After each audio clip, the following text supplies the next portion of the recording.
Hello, welcome back to travel summaries. ഞാനിന്ന് നിങ്ങളെ പരിചയപ്പെടുത്താൻ പോകുന്നത് മോണ്ടിനീഗ്രോയിലെ ബുദുവയിലെ മോർഗൻ ടു ബീച്ചാണ് കേട്ടോ. അപ്പോൾ നമ്മുടെ ബുദുവയിൽ സ്ഥിതി ചെയ്യുന്ന ഈ ബീച്ച് ഏറ്റവും പ്രശസ്തവും മനോഹരവുമായ ഒരു ബീച്ചാണ് കേട്ടോ. ഈ ബീച്ചിൻ്റെ ഏറ്റവും പ്രത്യേകത എന്ന് വെച്ച് കഴിഞ്ഞിട്ടുണ്ടെങ്കിൽ പ്രകൃതി ഭംഗി കൊണ്ടും വൃത്തി കൊണ്ടും അവിടെ വരുന്ന ടൂറിസ്റ്റുകളാണെങ്കിൽ തന്നെ അത്യാവശ്യം നല്ല രീതിയിൽ തന്നെയാണ് ബീച്ച് മെയിൻറ്റെയിൻ ചെയ്യുന്നത്. വേസ്റ്റും കാര്യങ്ങളും ഒന്നും ഓടിയിടാണ്ട് അവിടെ സെപ്പറേറ്റ് വേസ്റ്റ് ബിന്നും കാര്യങ്ങളെല്ലാം വെച്ചിട്ട് അപ്പോൾ അവിടെ തന്നെയാണ് വേസ്റ്റും കാര്യങ്ങളെല്ലാം അവിടെ ഇട്ടേക്കുന്നത് കേട്ടോ.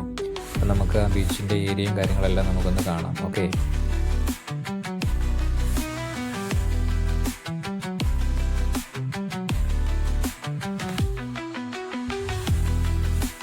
പിന്നെ ഈ ബീച്ചിൻ്റെ മെയിൻ പ്രത്യേകത അവിടെ മോർഗൻ 1ഉം മോർഗൻ 2ഉം 2 ബീച്ചാണുള്ളത്. അപ്പോൾ ഈ ബീച്ചുകൾ തമ്മിൽ ബന്ധിപ്പിച്ചേക്കുന്നത് കൂറ്റൻ കൂട്ടങ്ങൾക്കിടയിലുള്ള ഒരു ചെറിയ ടണൽ പോലൊരു വഴിയുണ്ട്. അപ്പോൾ ആ വഴിയാണ് ഈ 2 ബീച്ചുകളും തമ്മിൽ കണക്ട് ചെയ്തേക്കുന്നത് കേട്ടോ.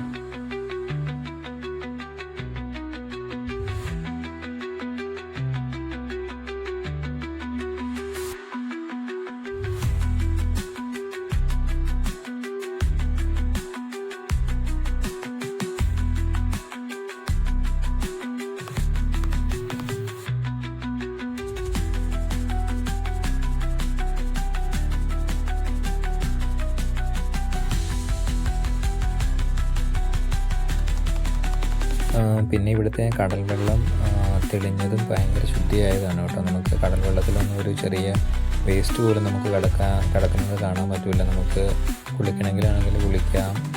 പിന്നെ ഒരുപാട് ടൂറിസ്റ്റുകളൊക്കെ വന്നിട്ട് കടലിൻ്റെ തീരത്തൊക്കെ ആണെങ്കിൽ അവിടെ ചാടി കുളിക്കുന്നതും കാര്യങ്ങളൊക്കെ നമുക്ക് കാണാനായിട്ട് പറ്റും കേട്ടോ.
മോർഗൻ 1ഉം മോർഗൻ 2ഉം തമ്മിൽ ബന്ധിപ്പിക്കുന്ന ബീച്ചിലെ ആ ചെറിയ പാറക്കൂട്ടങ്ങൾക്കിടയിലൂടെയുള്ള ചെറിയ ടണലാണ് കേട്ടോ ഞാനിപ്പോൾ കാണിക്കുന്നത് കേട്ടോ. നമുക്ക് കാണാം, ഞങ്ങൾ അതിനകത്തൂടെയാണ് കയറി പോകുന്നത്. ചെറിയൊരു പല കഷ്ണം പോലെ ഇട്ടേക്കുന്നത് നമുക്ക് അപ്പുറത്തെ ബീച്ചിലേക്ക് കടക്കാനായിട്ട്. അപ്പുറത്തേക്ക് കടന്നു കഴിഞ്ഞിട്ടുണ്ടെങ്കിൽ ഭയങ്കര വ്യൂ ആണ് കേട്ടോ. ഒരുപാട് ആൾക്കാർ വരുന്നുണ്ട്, ഇവിടെ കാണുന്നൊക്കെ ഉണ്ട് കേട്ടോ. നമുക്ക് കാണാനായിട്ട് പറ്റും. സൺലൈറ്റും കാര്യങ്ങളെല്ലാം അത് കാണുന്നതാണ് മോർഗൻ്റെ ബീച്ച് കേട്ടോ. ഫുൾ വൈബ്, ഉള്ളി മോണ്ടിനീഗ്രോ വൈബാണ് കേട്ടോ ഇവിടെ. അപ്പോൾ വീഡിയോ എല്ലാവർക്കും ഇഷ്ടപ്പെട്ടാൽ സബ്സ്ക്രൈബ് ചെയ്യുക, ലൈക്ക് ചെയ്യുക. Okay, thank you, by.